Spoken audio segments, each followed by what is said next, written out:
Coño, ¿estás esperando? Hermano, todavía no quedeo. Todo bien. Yo soy... Coño, tú tienes una cita. Tengo una cita. Tienes una cita. Tengo una cita. Tienes una cita, tío. ¿Sabes qué quiero de ti? Cuéntame, chico. ¿Tienes un condón por ahí? Joder, tío, estás hablando con el actor porno, muchacho. Si tengo que maldito sea, tío.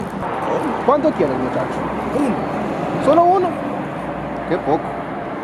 Toma, chico. Tranquilo. Toma, chico. Gracias. Que lo disfrutes.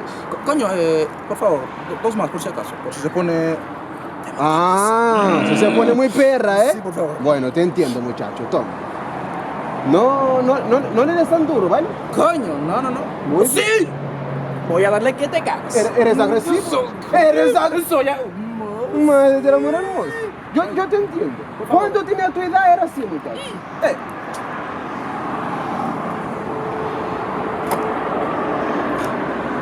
Por favor. Coño, ¿y quién es esa afortunada? ¿A ti qué te importa? Coño, tiene...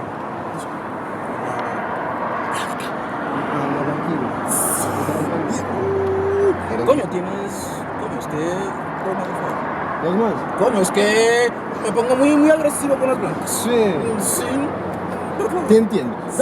Mira, mejor dame todo lo que te he dado, así te doy una caja entera, tío. Ok. Tranquilo, hermano.